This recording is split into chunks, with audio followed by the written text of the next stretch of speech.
Hello. Yeah. Hello, everyone. By my count, we are. Yeah. By my count, we are all here. And I'll just ask a question, because it's one thing to be chair of the local planning committee. It's another thing to be the recipient of things. Were you satisfied with our region's presentation of the Reformation Service?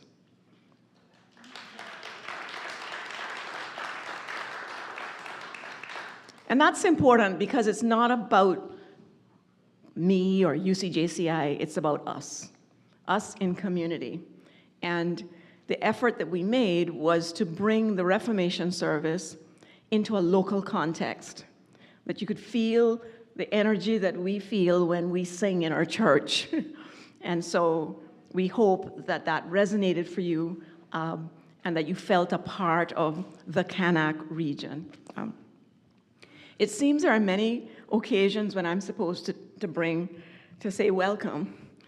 And so it's not really just welcome, but it really now is a transition from a number of events into what essentially is the first session, the opening session of our General Assembly.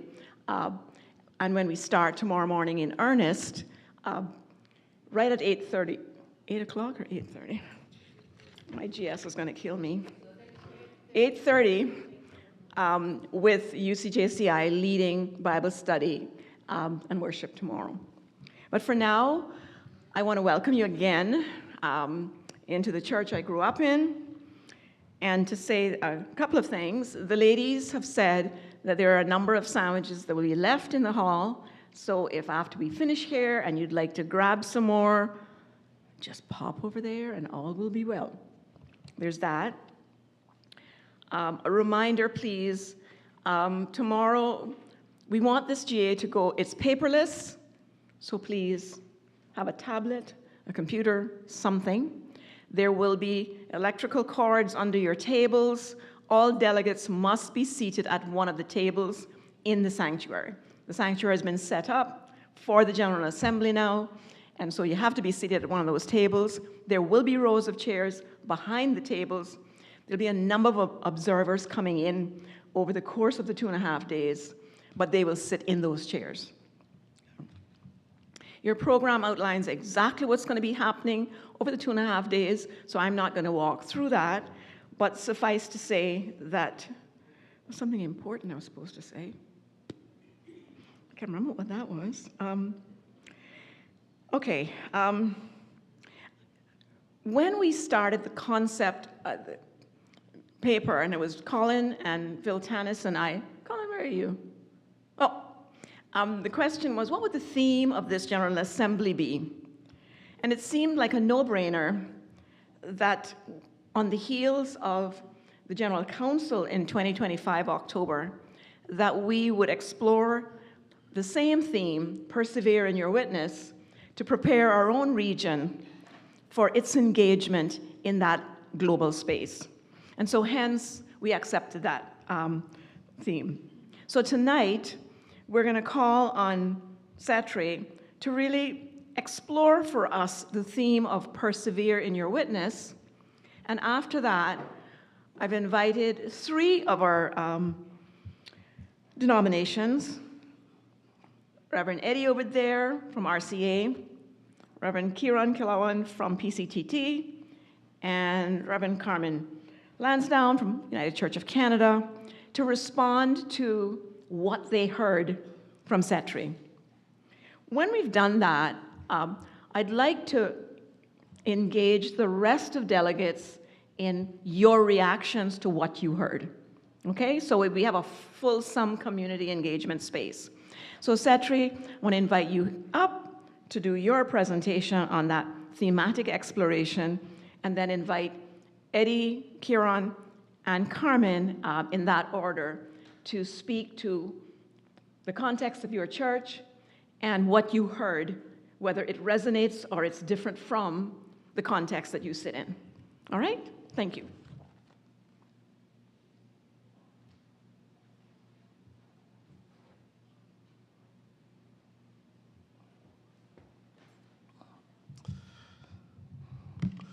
Once again, I want to add a voice of gratitude for the inspiring worship we had this afternoon as our global celebration of Reformation Sunday in Cayman Islands, in CANAAC. So I think my work has been made easier by the message that we had, and I do want to say thank you to our President Najla for that very inspiring message, because the panorama of things covered and where she landed gives us the inroads into why and how and the urgency of persevering in our witness, which is our theme for the General Council and the theme for this CANAAC Assembly. I'm going to be just throwing a few ideas around on this theme.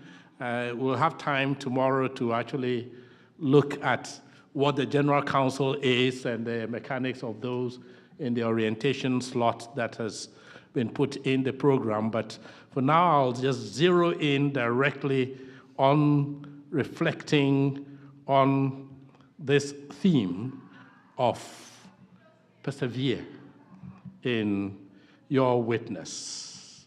It's based on many biblical passages, but for this evening, I just want to focus on one of those passages, and I'll refer to another one towards the end. That's the Hebrews 12, 1 and 2 passage. Therefore, since we are surrounded by so great a cloud of witnesses, let us also lay aside every weight and the sin that clings so closely, and let us run with perseverance the race that is set before us, looking to Jesus, the pioneer and perfecter of our faith, who for the sake of the joy that was set before him endured the cross, disregarding its shame, and has taken his seat at the right hand of the throne of God.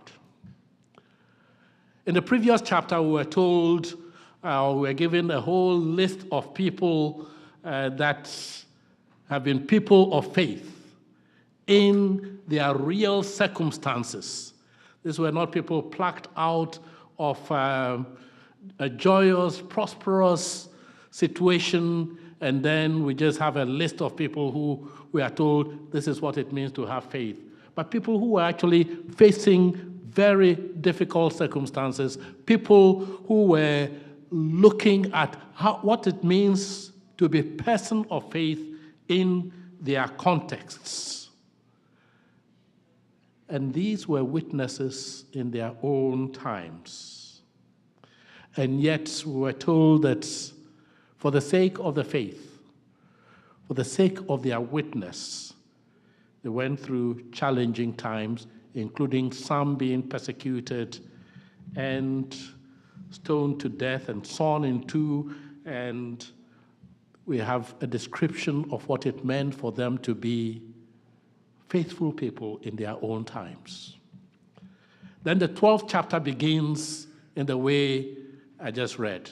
Since we are surrounded by such a cloud of witnesses, we have a particular call to run our own race. The cloud of witnesses, as Reformed understand it, is not just those we can list historically. They include persons that we are with in our communities, persons who are in the margins in our communities, persons who struggle and whose lives remind us that the world in which we live have excluded some. In addition to that being the reality, we've also got new realities in our time. And the cloud of witnesses include those who are victims of wars that they did not create.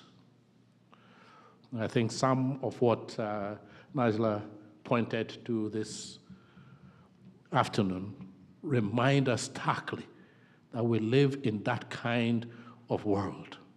And if the whole world seems to be on the side of the mighty and the powerful, we are surrounded by a great cloud of witnesses. What are we called upon to do? That's where the theme persevere in our witness comes. We also live in a time where there's cynicism about standing for the right.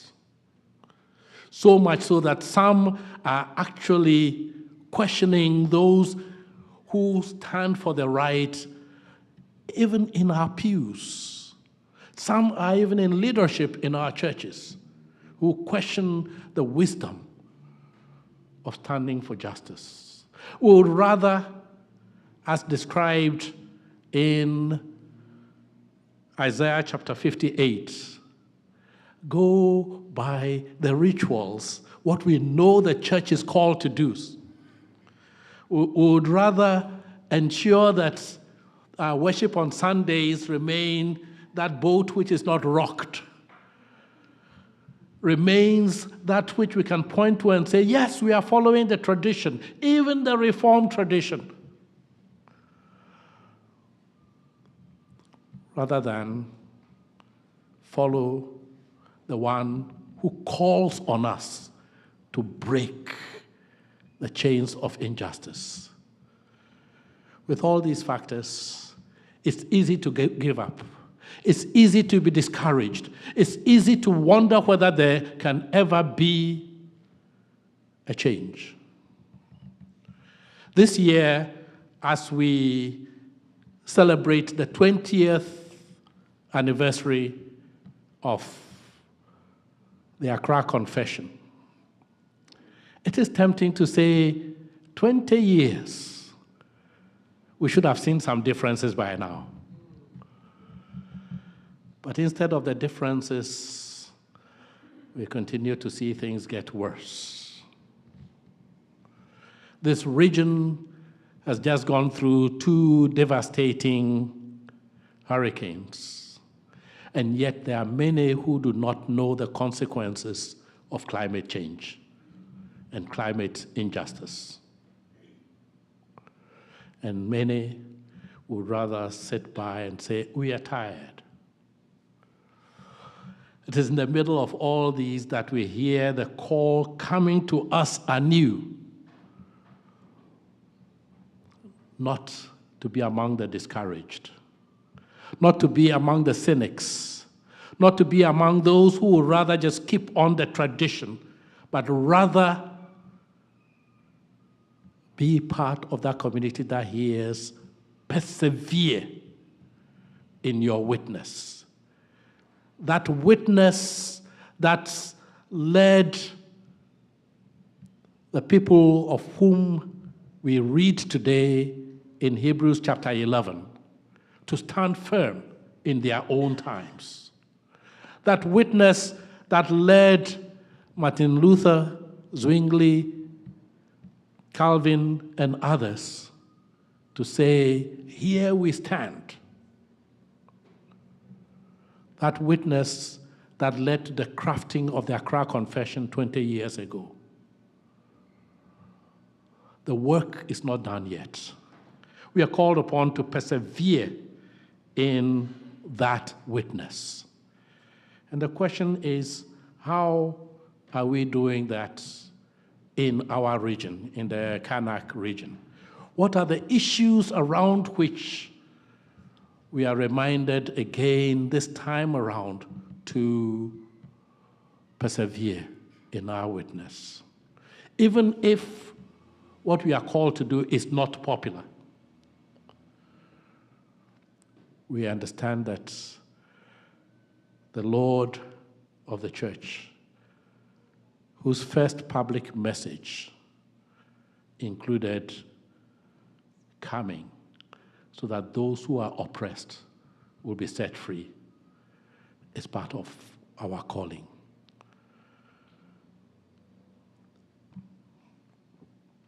As we read the signs of our times, it's very important to recommit ourselves to persevering no matter how challenging it is. The other thing that informs us at this time, and especially it's historic because of what is happening in the Middle East today. In talking about perseverance, we are inspired by the interpretation that our Palestinian sisters and brothers have given to the word sumud. Sumud is that concept which we have learned from Palestinian people over the last decades and can be a helpful lens through which we can look at our perseverance. Sumud translates into steadfastness, resilience, and perseverance. These three together. And yes, as our hearts bleed for what's happening in the Middle East today, we are also inspired by the fact that there are people who continue to work alongside resilience in the face of much challenge.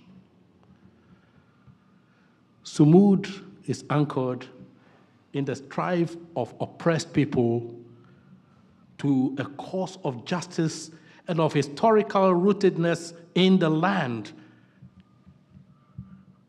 And if that land has seen suffering and persecution and injustice, Sumud acts as a counterforce to injustice, providing people and communities with the strength to confront oppression. Sumud is what makes those who have been at the receiving end of the economic injustice that has characterized our world, of the racial injustice, of the gender injustice, of the kinds of injustice that the world has experienced. Sumud is what those who are the receiving end of this injustice have stood by to be resilient. So that when we are called upon today to persevere in our witness, it's not necessarily being the ones outside the challenge to speak into the challenge, but rather we need to be more humble than that. Being ready to learn from those who have been in those situations of oppression and yet teach us resilience, teach us what it truly means to persevere. And so it is my prayer that as we delve into this theme, that we know that our teachers include, or in fact should be led by, those who are in the margins. Include those who have taught us what being resilient and not being tired means.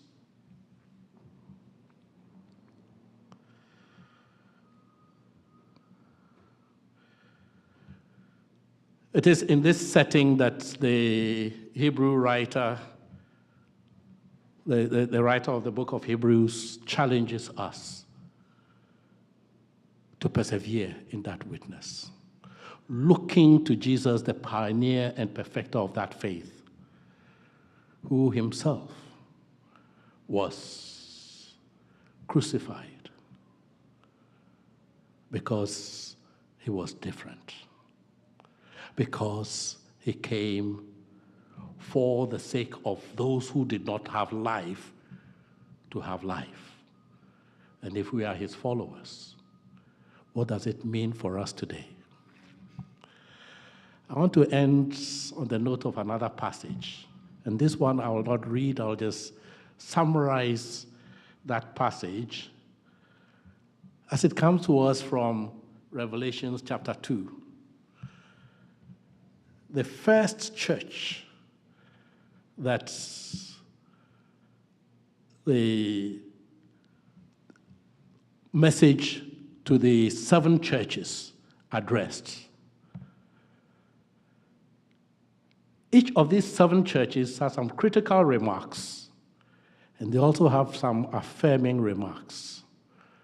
But this first church had in their affirming remarks the fact that they persevered. And the question is, if we should have that kind of report card, will we be among those who are told we are persevering in our own times?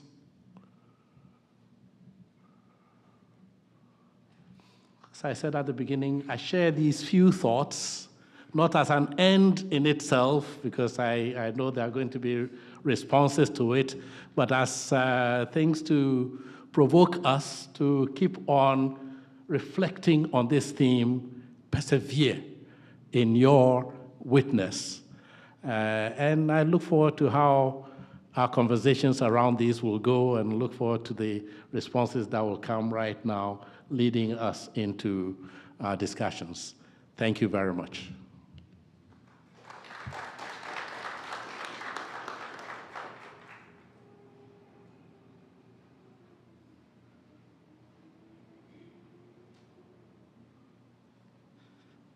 Thank you, Setri, for sharing that important message and explaining the theme for the assembly of the WCRC next year and the assembly this time.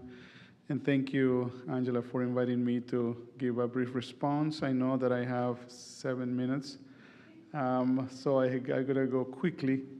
The Reformed Church in America will be celebrating 400 years in 4 years. So we have been around since 1628. We began as a Dutch Reformed church when Dutch immigrants came and landed in what used to be called New Amsterdam. Then the English came and changed the name to New York. But we have been in ministry since 1628.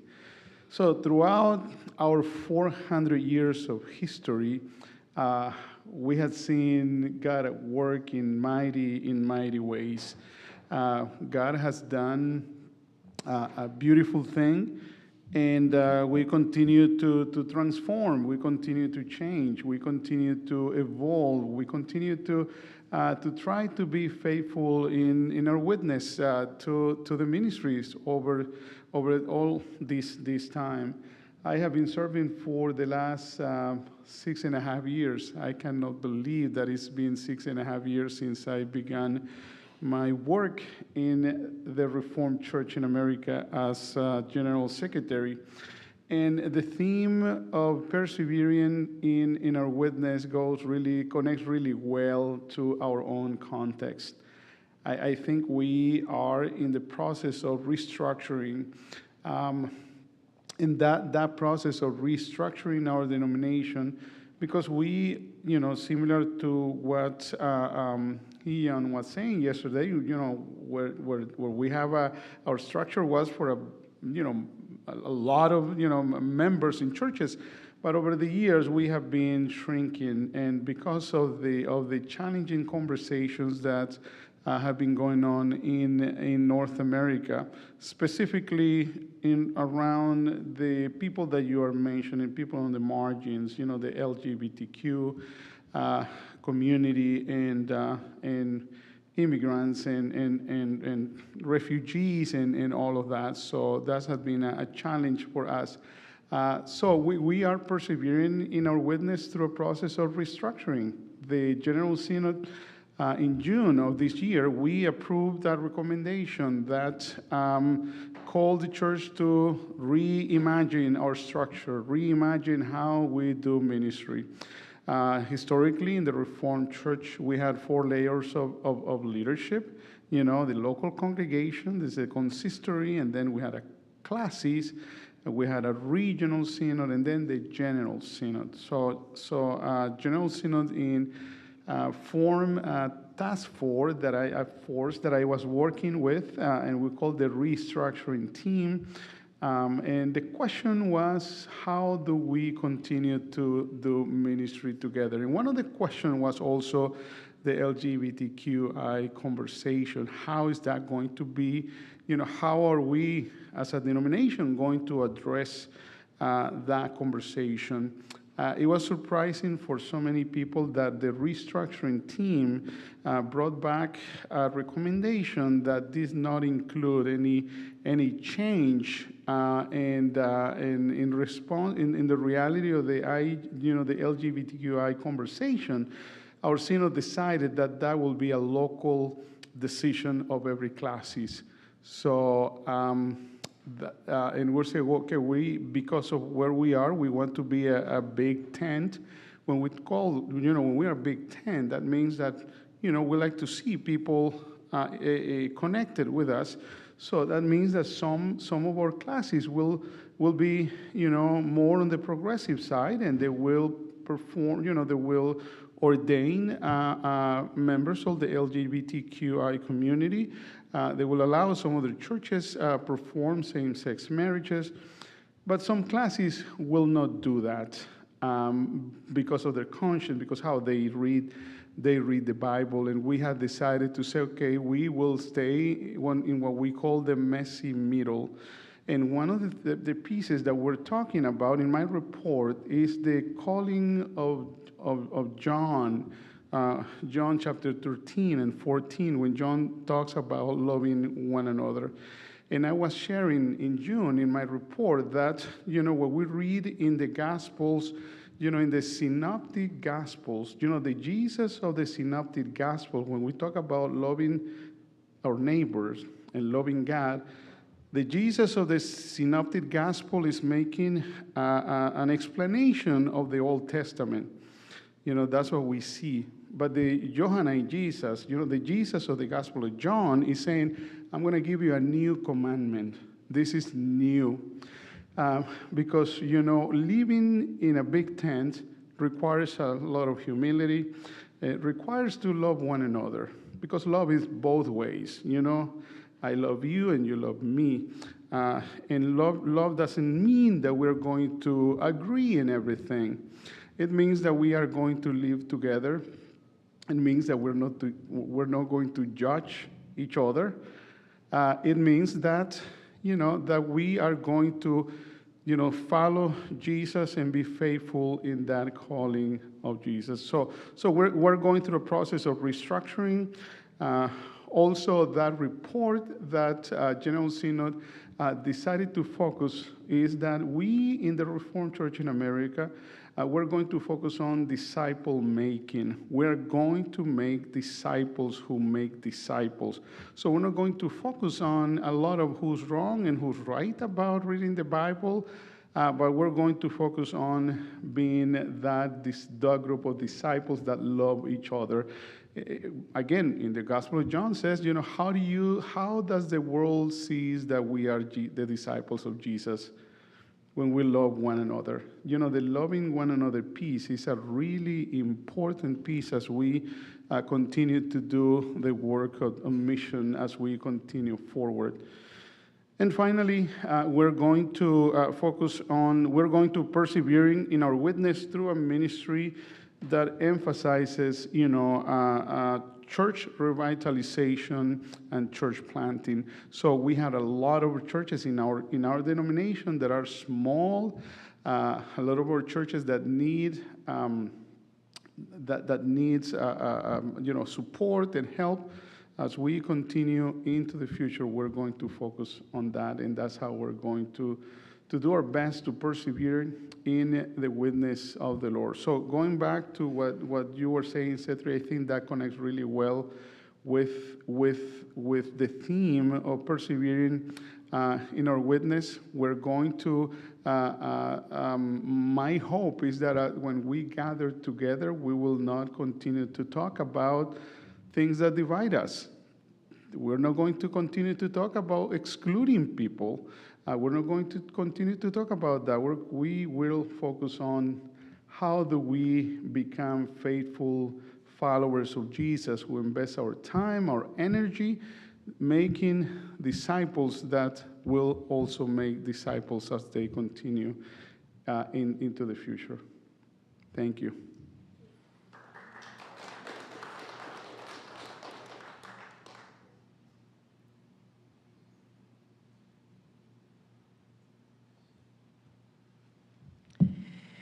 So as we pause and prep for this little presentation, I'd like us to do one little thing. It's something that we'll be talking about in our presentation, but I'd like you to just take a deep breath in, breathe out. One more time, take a deep breath in, breathe out. It's a concept of understanding our health and persevering in a different way. So I'm taking this from a perspective that is unique. In 2023, our church decided to do our Lenten Journey booklet, which is available on the same theme, and the theme would have expressed a lot of what we would endure. And once we get to the slides, we'll figure this out. We designed, the presentation is designed on three primary dynamics, being that we are not just persevering in witness, we are looking at justice, we're looking at equality, and we're looking at values. But before we get to that, we're going to go into a little brief understanding of the Presbyterian Church.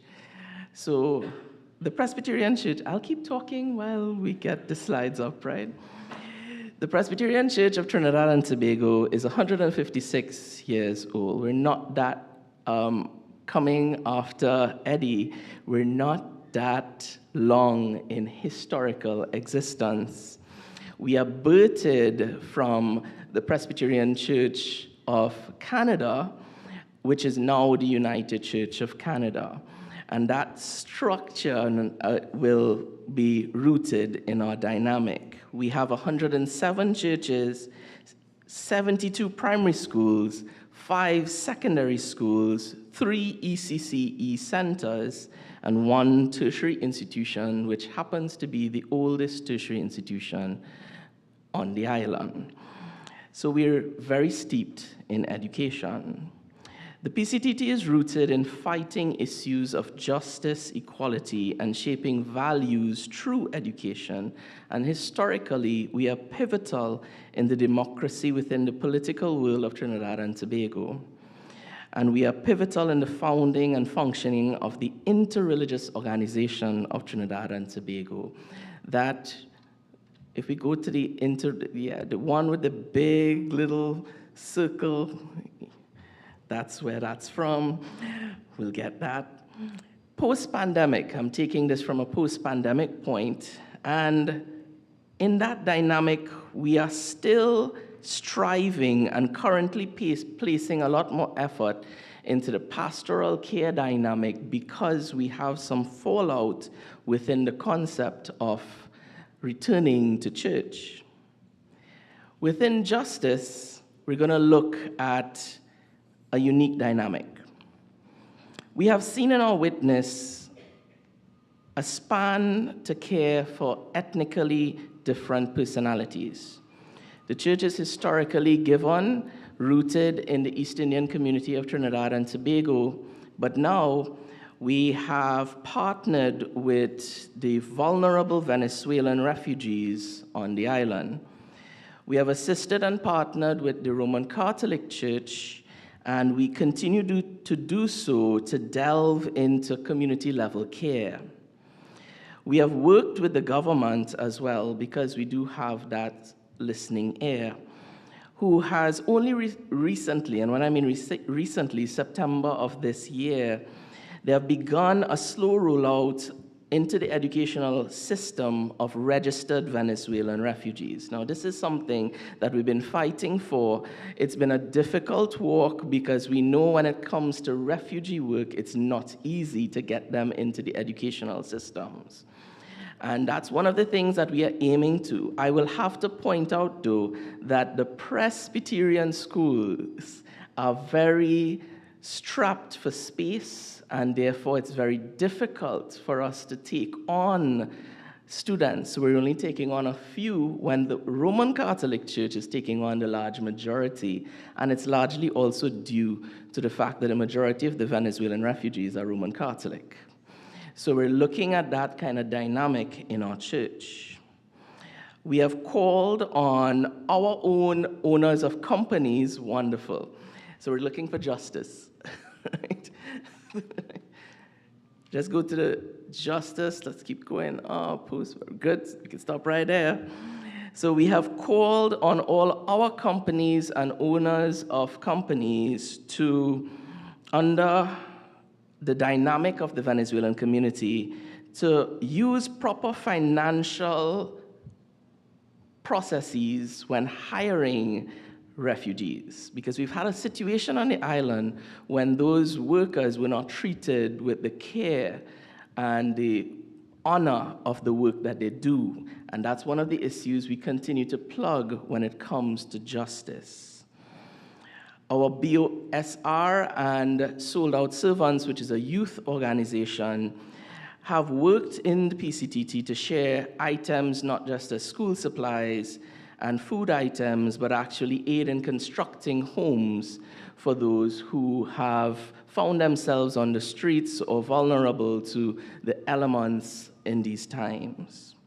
When we turn to equality as my second bracket when it comes to perseverance, the PCTT is prized, and we're prized to have been one of the first major churches to allow church leadership at the highest level.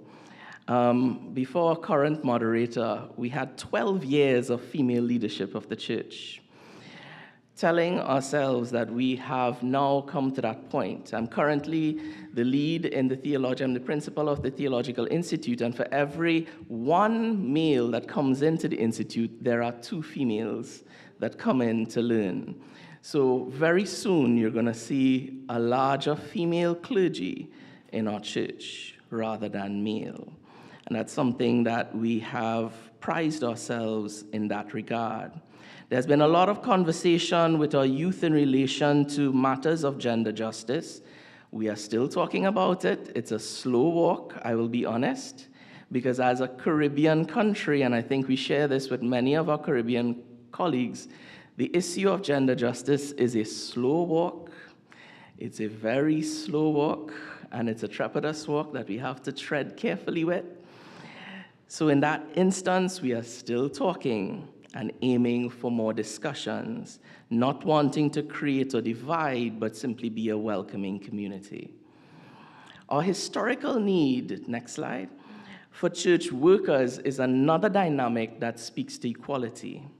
And I know it's not foreign to our church alone, because in Persevering, we have 24 pastoral regions, 3 to 6 churches per region, and that means, and we only have 17 full-time ministers. So some ministers, Reverend Sanya being one of them, have actually manned up to 10 churches.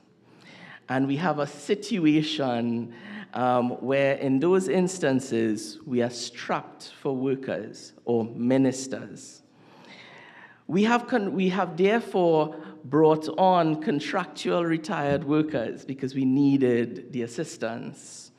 We have further required the efforts of our deaconesses, or female workers who specialize in children and women's work, to assist in a very greater high level.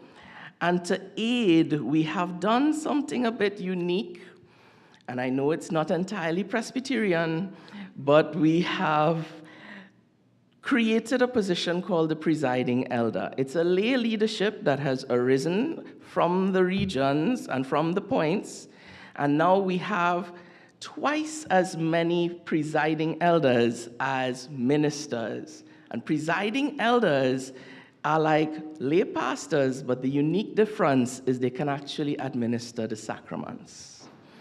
It's helping in the need. It's helping with supply. And I know it's funny because they don't wear a collar, but we are the priesthood of believers. Values and mental health.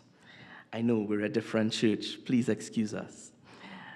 Values and mental health. Another aspect of our fight is anxiety, depression, suicidal ideation, bullying, aggressive behavior, and workplace mental health issues have become rampant post-pandemic.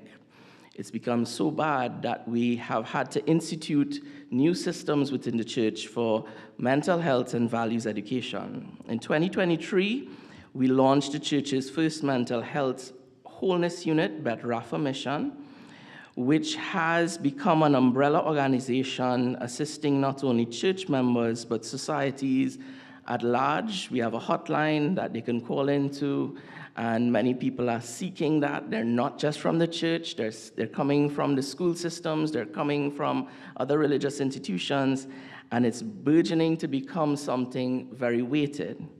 We've begun working with our schools with an anti-bullying booklet since 2007, and it has finally been given traction by the Ministry of Education this year because of bullying issues within the school system. We have also, only this year, gotten another one of our publications, the Values for Life project, under the school system again, because they have noticed in our school systems, we have a lower level of bullying and activities of anger, but the other schools do not. And therefore, they have asked us as a church to persevere in the societal government schools, which we are doing. And we are aiming to push those dynamics. I have a picture with the 3 books available, and if anybody wants copies of 1 or 2, just contact me, we'll get them to you. There are books that we are available to share with those who are educationally based. So again, I have taken the opportunity to look at perseverance through a post-pandemic line, looking at witness through justice, equality, and values through mental health. Thank you.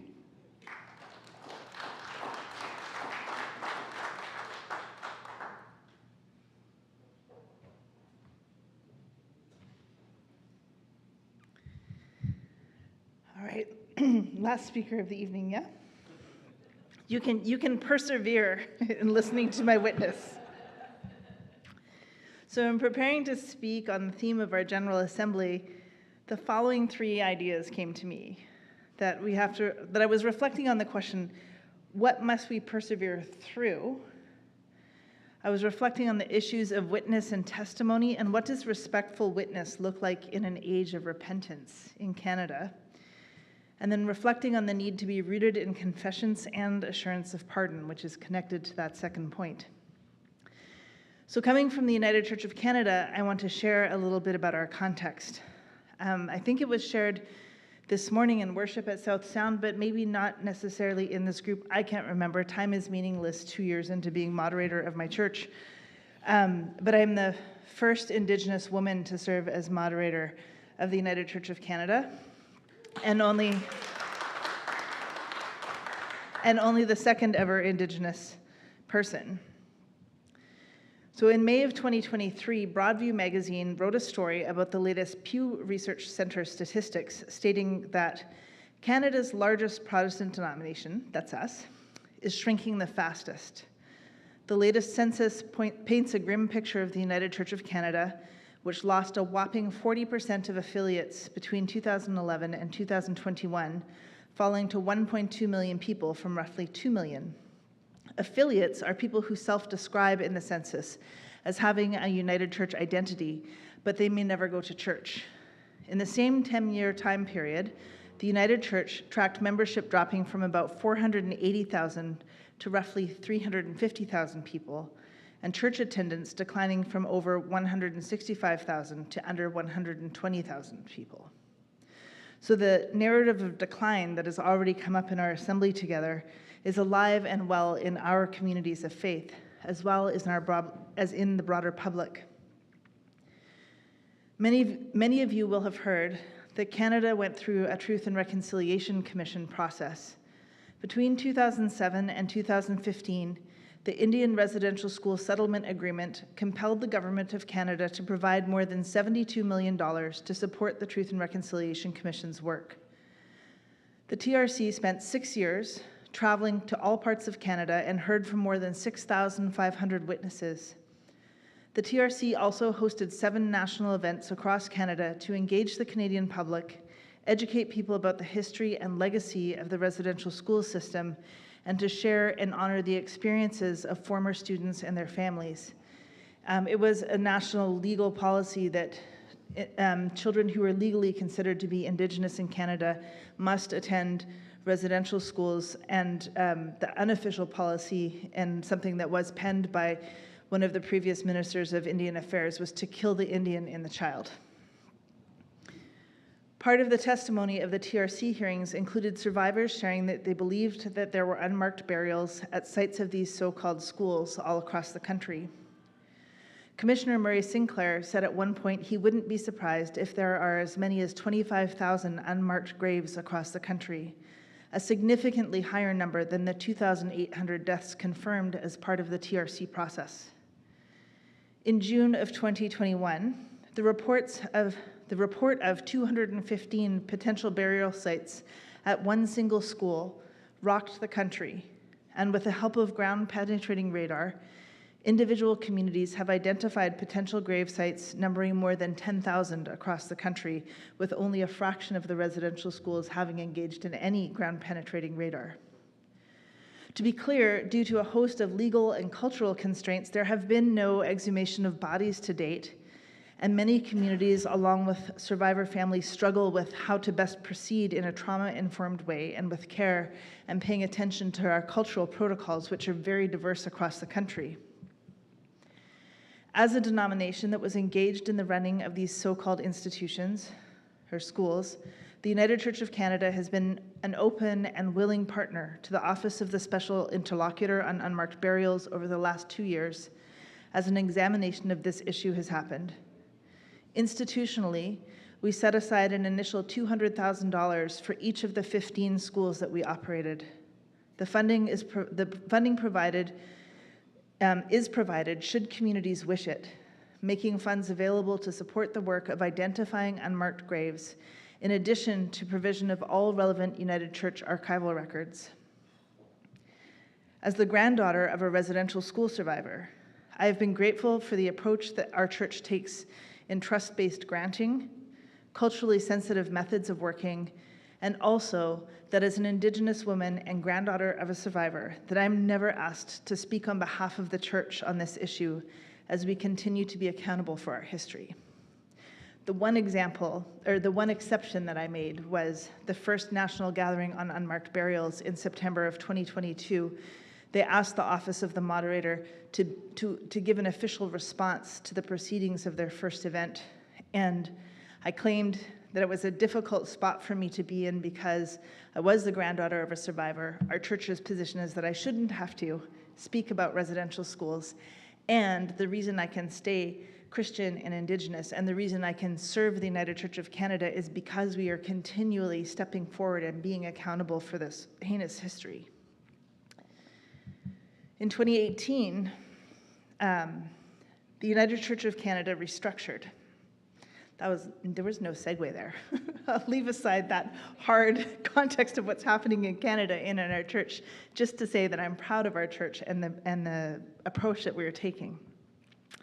So in 2018, the United Church of Canada restructured, leaving behind some of its Presbyterian tradition and eliminated presbyteries.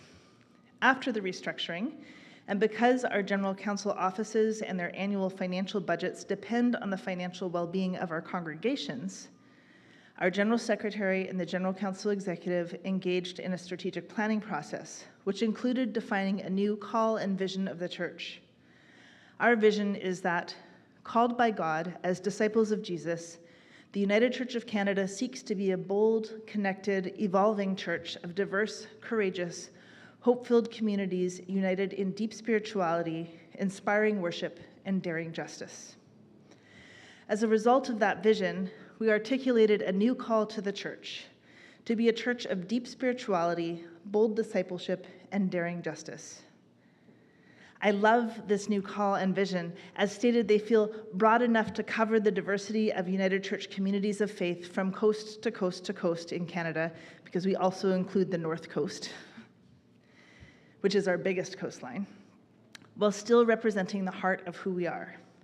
My hope is that at the congregational level, churches will discern how their own ministries can be an expression of this call and vision. In terms of the work of our institutional church at the national level, the strategic plan landed on 6 strategic objectives that help us to determine what is the highest and best use of our increasingly limited resources, both financial and personnel. Our strategic objectives are to embolden justice, collaborating to mend the world, to mend church and world, to invigorate leadership, adapting and innovating for bold discipleship, to nurture the common good, creating equity and sustainability in resources. As Canada urbanizes and most of our rural churches have a harder and harder time calling ministry personnel, we're noticing there's a very urban-rural split between the churches that are resourced and the churches that are not. And the churches that are in urban centers have won the real estate lottery in many respects. To deepen climate integrity, living into our climate commitments, including the commitment to reduce our greenhouse gas emissions by 80% by 2030. And we are not there yet, but many, many congregations are working to retrofit their buildings. In Canada, 65% of our greenhouse gas emissions come from heating and cooling buildings. And then growth, to strengthen invitation, holding humility and confidence in sharing our faith. And lastly, journeying Indigenous pathways, forging right relations between the church and Indigenous peoples, and between the non-Indigenous church and the Indigenous church. I have watched the church struggle into this new way of being. And of course, it feels difficult to say that things we've done for decades are no longer the right things for us to be doing, or no longer things that we can do. And I trust the discernment and collective wisdom that went into developing these strategic objectives, that they will add capacity and maintain relationships in important ways going into the future. Of course, there's a lot more I could say if I had more than 7 minutes, but the questions I've been reflecting on as I try and summarize what is happening in our context and what it means to persevere in our witnesses. What does respectful witness look like in an age of repentance? It's enough for me to say, as an Indigenous woman and pastor, that I can stay Indigenous and Christian because XYZ things, all these things that we've done, increasingly better over the last 40 years. But I have just, tens and hundreds of cousins who have completely rejected the church. And that has to be okay. Because what the church and what the government did to our aunties and our uncles and our elder siblings and our grandparents was horrific. But what does it look like for me in the context of that difficult, horrendous history to be able to proclaim God's good news, not just inside the walls of our church, but to the world, and to say that the church still has meaning and can still inspire transformation? How do we strengthen invitation when people are ashamed of our history? What does it mean to consider Christian mission when the history of Christian missionaries in our church caused so much harm? I'm teaching a class at Union Theological Seminary in New York this fall. It was an accident. It just sort of happened. And one of my students who comes from Puerto Rico had said, moderator, how can you be Indigenous and Christian? And I've been struggling with how to answer him. And a couple of weeks ago, I curled up in my daughter's bed as she was getting ready for sleep, and she always pulls out the big questions at bedtime. It's like she finally feels settled enough, and it's like, oh, good, mom's here and she's present, so I'll say, why do you think it is that the federal bank, like she explained to me one night at bedtime how the Fed worked in the US, like the Federal Reserve. And so she says, like, how, so, like, if people are using the Bible to hurt other people, then why are we Christian? And I thought back to hearing Nadia Bolz-Weber, a Lutheran public theologian in the US, preaching at the Evolving Faith Conference last year in Minneapolis, and her talking about trying to nail down the meaning of a parable was like trying to nail Jell-O to a tree. And that the purpose of the parables were not that they were some tidy story with a moral lesson tacked on to the end, but rather that our scriptures are endless sources of timeless wisdom, but they require us to rumble with them. And so I said, there's lots of things in the Bible that are hard, and there are lots of things that are in the Bible that people have used to hurt each other. And the purpose of keeping these scriptures in the form that we've used them for the last 2,000 years is that we continue to discern what is the good and how can we be our best. And if we believe in a living God, that there is the possibility to discern what is the transformative power of the Gospels in our scriptures. And I said, taking religion out of the question does not eliminate oppression. So if I had to choose to be part of a community of people who are rumbling with this tradition of how do we believe we can do better in this world that God created, if I want to do that by myself or in a community of other seekers who believe in the liberative power of the gospel, I'm choosing not to do it by myself. And so for me, and I think for our church, that's the good news of our faith. And that it's through this confession of our human failings that we can be assured of God's goodness. And so faced with whether or not to persevere, we say yes.